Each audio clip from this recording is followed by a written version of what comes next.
friends, please be seated. Blessing and woe. We get them both together. And so often,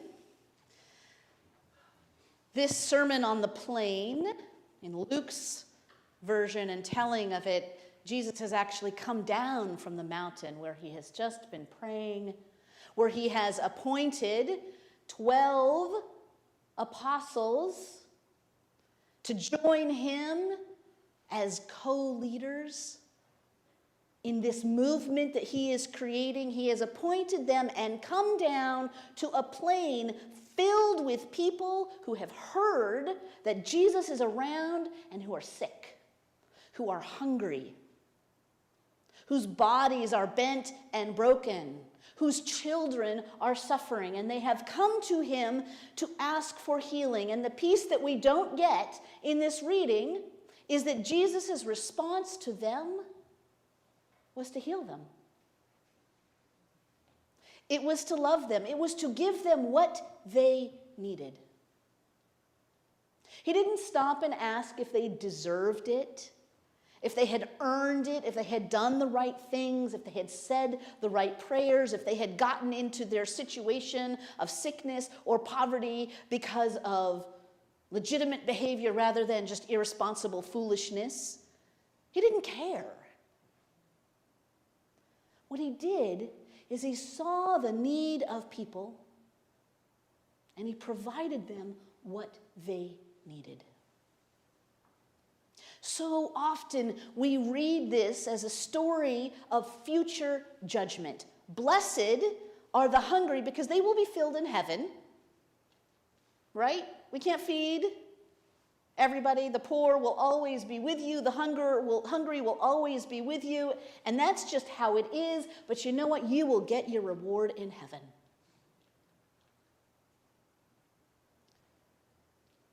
The people that Jesus called blessed were by the world around him considered cursed. They were the ones who should have been hearing words of woe. Because very much like our world, you were sick or you were poor because you deserved it, because you did something wrong. Because you had failed in some way. And yet Jesus comes along and says, no.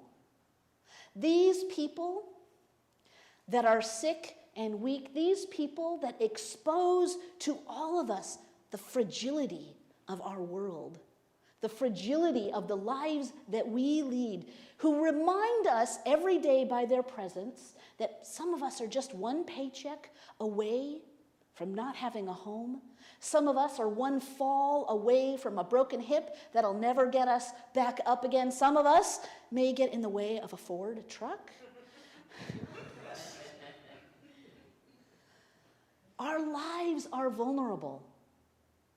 Some of us have experienced that vulnerability. We know what it is like to have to figure out how to live on the streets, how to figure out how to make ends meet when you don't have shelter and nobody likes you and everybody looks at you as if you're scum, as if you're an annoyance, you're an irritation. You're someone that they don't want to make eye contact with because then they might have to give you money. Even if we have not experienced that ourselves, every one of us knows how vulnerable our lives are and how much time and energy we put in to making sure that our lives are not vulnerable. At the recent Credo, which is that conference that I went to a few weeks ago, they have a whole section on financial stability. It is clearly a section of financial stability written for folks who earn way more money than I do. They have put so much time and thought into how to save money to the benefit of a future retirement. And let me be clear, I'm not saying that we shouldn't save for the future. But the expectations around that affect everything, affect the kind of jobs that I might choose to have now, the ways in which I choose to seek for positions as a priest. The reality is, I got to save money for my retirement, right? And so it affects my ability to decide where I can work, how I can work. And frankly, I don't really like that. We put so much time and energy into figuring out how it is that we're going to keep ourselves vulnerable, keep ourselves safe from the vulnerability that all of us live on the edge of. And we can't escape it. And so the people who are hungry and poor, the people on the streets, the people in our lives who just can't seem to get over the fact that, they lack a disability and they keep talking about it, they remind us of that thing that we don't want to see about ourselves. And yet, that is what God sees. God sees the reality of our vulnerabilities, the ways in which we can't do it alone, the ways in which we have tried and failed, the ways in which even on our best days, they just aren't all that great. Maybe we're not as nice or as kind as we thought we would like to be. Maybe our career didn't go the way that we wanted it to go. Maybe our children aren't living the lives that we hoped that they would be able to live. Maybe they're not living lives at all anymore. Jesus sees, knows, and into that he says, you are blessed. Not because you're poor, not because you're hungry. Too much Christian theology has said those who suffer are blessed because suffering itself is a blessing. That is a lie. It is a lie that we need to get rid of. Suffering is never good.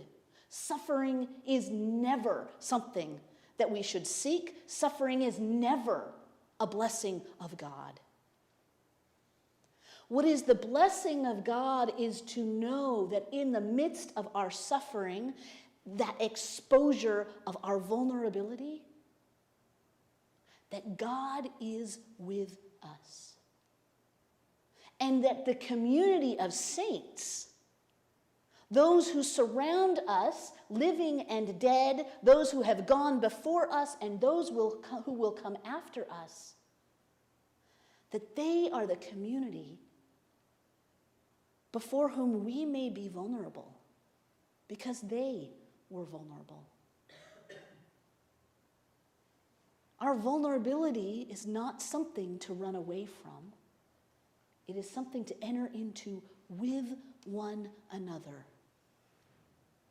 And Jesus calls together people who will follow him and enter into communities that care for one another in their vulnerability.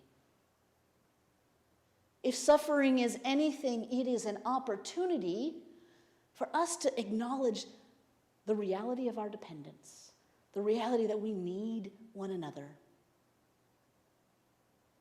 and to be able to join with other people who also need one another, to need each other and walk together. Because there is no world of the reign of God where our vulnerability is not out there for everybody to see. And there is no reign of the world of God where that vulnerability is not carried by one another. Woe to those who hide their vulnerability behind wealth. Woe to those who hide their vulnerability behind reputation and prestige. Not because God curses a good reputation or God curses wealth, but because by hiding behind it, we lose the opportunity to be loved as we truly are. Vulnerable creatures. Creatures made of dirt. Creatures knit together by the soil of the planet on which we depend. We cannot escape that. And woe to all of our efforts to try to escape it, especially when those efforts are at the expense of those around us. And so, as with every prophetic word that Jesus offers, happy are those who recognize their vulnerability. Woe to those who hide their vulnerability. Love your neighbor. Care for those around you. Every prophetic word of Jesus is an invitation into the kind of community that Jesus and his apostles and his disciples and the crowd on the plain looked for together. It is the kind of community that we remember in those that we love. It's the kind of community that we remember in the saints. They weren't perfect people. They didn't do everything right in their lives, but in their particular and unique way, each one of us, one of them, offered us a gift of themselves. Verna Dozier's ability to write and teach. Howard Thurman's willingness and ability to think deeply about what it meant to be Black in America and a Christian. Martin Luther King's willingness to stand up and speak out at the expense of his own life. Oscar Romero's willingness to rethink what he had been taught as a bishop on behalf of his people. Cesar Chavez's willingness to not put up with unjust labor practices. Over and over again, each one of them used a particular set of skills and ability to acknowledge their vulnerability and the vulnerability of those around us, and to find ways to share that cloak, to share that shirt. Blessed are those who are hungry. Blessed are those who mourn. Blessed are those who weep. Blessed are those who are persecuted for my sake, says Jesus. Because they are the ones who can see the reality of who we are and are willing to come together to change and support and bring hope and life and love to the world around us. Amen.